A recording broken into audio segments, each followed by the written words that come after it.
kembali untuk kembali ke sang jiwa yang kosong tersebut. Supaya ia tidak mudah terpengaruh oleh dunia luar atau ilusi yang ramai dan bising ini, gitu.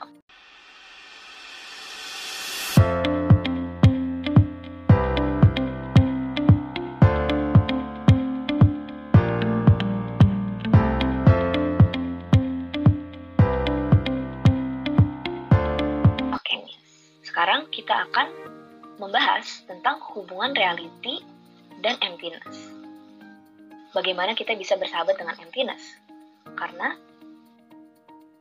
mungkin termasuk saya juga, tetapi sebagian besar manusia sering dihantui dan takut akan kekosongan kan? Padahal sejatinya, realitas yang non-konseptual tersebut merupakan emptiness. Nah, ini ada hubungannya dengan inner space. Karena sesungguhnya inner space kita ini merupakan suatu ruang kosong. Nah, realitas adalah fakta atau nama lain dari kekosongan. Ini ada paradoksnya. Ini mungkin seperti paradoks, namun realitas tersebut itu kosong, tapi dia fullness gitu. Karena dia meliputi dan juga memenuhi jagat raya. Jadi jagat raya dan semesta ini diliputi oleh kekosongan, emptiness gitu. Sama juga seperti inner space kita diliputi oleh kekosongan. Kekosongan itu selalu eksis dalam mikrokosmos dan juga makrokosmos. Tapi anehnya, banyak yang takut akan kekosongan ini. Bahkan di balik setiap pengalaman kita itu, di sana ada kekosongan. Karena terkadang jiwa kita pasti rasa sepi dan asing kan di tengah keramaian dunia ini. Kenapa? Karena ketika influence eksternal atau pengaruh dari eksternal itu mengstimulate jiwa kita, pasti jiwa kita juga akan menjadi ramai dan bising kan. Namun sesungguhnya di balik jiwa tersebut ada yang namanya sang jiwa atau the soul kan.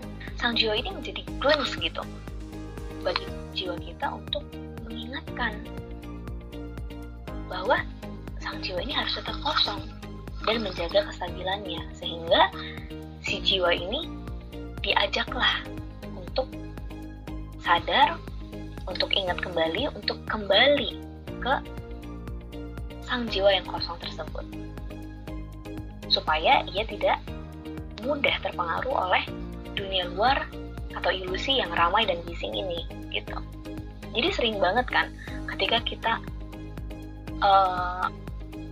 bersenang-senang atau ketika kita sangat terbuai gitu loh oleh kebahagiaan, namun di satu titik kita merasa kosong.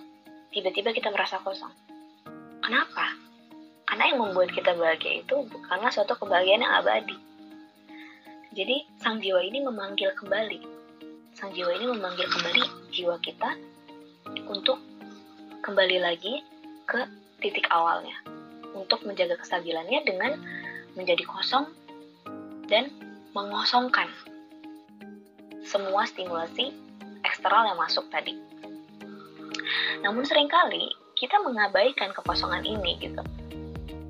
Maka dari itulah terkadang kita merasa kosong tetapi kita tidak tahu apa yang harus kita lakukan. Padahal yang harus kita lakukan adalah sebenarnya mengosongkan semua yang ada di dalam jiwa kita. Semua yang masuk ke dalam pikiran dan jiwa kita. Karena awareness is not a product of the brain. Awareness as consciousness is not a product of the brain. Kesadaran kita itu bukanlah suatu produk atau suatu hasil dari otak kita. Jadi, jiwa itu merupakan bentuk awareness dan consciousness yang terbatas.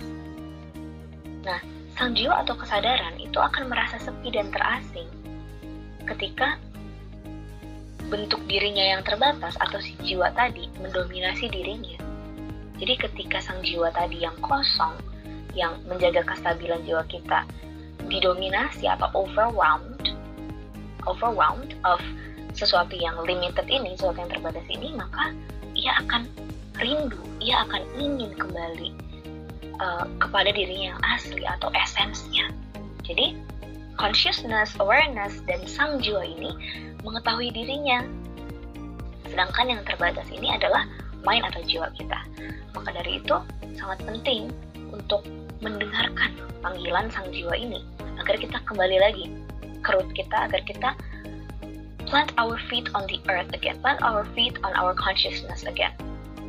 Kita reset gitu, kita kosongkan semua stimulasi-stimulasi yang masuk, semua keramaian dan kebisingan yang mempengaruhi jiwa kita, sehingga kita bisa kembali ke kestabilan atau the unmoved soul, yang dituliskan namanya oleh sang jiwa, the soul ya. Dalam diri ini adalah nama kita, nama yang diberikan oleh orang tua kita. Semua hal yang kita capai dalam kehidupan ini dicatat dalam hidup kita atas nama kita, atas nama yang sudah diberikan oleh orang tua kita tadi. Padahal, di balik semua pencapaian kita, di balik semua kemenangan kita, baik kecil maupun besar, yang berperan paling penting itu adalah sang jiwa. Sang jiwalah yang bisa merealisasikan atau mengaktualisasikan semua kesuksesan yang kita dapatkan tersebut. Namun, sang jiwa ini malah tidak menginginkan apa-apa, malah tidak menginginkan balasan. Karena apapun yang kita cita-citakan sudah terpenuhi di level sang jiwa. Apapun yang kita cita-citakan dan yang kita mau, sebelum sesuatu itu termanifestasi di dunia nyata, itu sudah terjadi di level sang jiwa, sudah terjadi di level consciousness. Nah, maka dari itulah sang jiwa ini ingin kemenangan-kemenangan kita dicatat atas nama kita saja. Karena nama kita ini mengekspresikan jiwa kita yang terbatas ini kan. Seperti yang sudah saya katakan tadi, iman ini kadang bertambah dan kadang berkurang. Maka dari itu, sang jiwa ini selalu mengajak jiwa kita untuk mengobrol. Karena orang, manusia itu terlalu sibuk dengan pertikaian egonya sebagai person. Karena itulah sang jiwa ini mengajak jiwa kita, person, ego, emosi, memori, imajinasi kita untuk menjadi hening kembali, untuk mengosongkan kembali, dan untuk kembali ke consciousness. Contohnya, sama seperti kalau misalkan kita makan. Pasti kan kita harus detoxify kan, pasti kita harus mengeluarkannya sebagai ampas. Kalau tidak, ya pasti kita bakal sakit kalau kita menyimpannya lama-lama di perut. Sama seperti sama seperti jiwa kita harus selalu detoxify dan kita selalu cleanse agar kita tidak sakit, agar kita tidak oleng gitu ya maksudnya. Sama juga seperti kita bernafas. Ketika kita bernafas kan pasti kita tidak menghirup terus kan. Kalau kita menghirup terus dan tidak exhale, ya kita akan mati pastinya. Sama juga seperti jiwa, kita harus terus cleanse apa yang masuk ke jiwa kita, supaya kita akar diri kita ini adalah sang jiwa atau consciousness dan awareness tersebut. Maka dari itu, inilah filosofi dari angka 0 dan 1. Angka 0 itu menyimbolkan kekosongan, dan angka 1 itu menyimbolkan suatu isi, sesuatu yang mengisi. Semua angka itu didasari atau terdiri dari angka 0 dan 1. Segala sesuatu yang ada di dunia ini, bahkan penciptaan dunia ini dan juga akhir dari dunia ini, itu didasari oleh angka 0 dan 1 yang melambangkan kekosongan dan juga sang tunggal atau isi tersebut. Tidak akan ada semesta ini tanpa kekosongan dan tanpa sang tunggal. Semesta ini pada saat belum ada apa-apa kan kosong ya. Pada saat penciptaannya juga pun kosong. Dan nanti pada saat akhir waktu itu juga akan kosong. Dan yang tinggal adalah sang tunggal tersebut.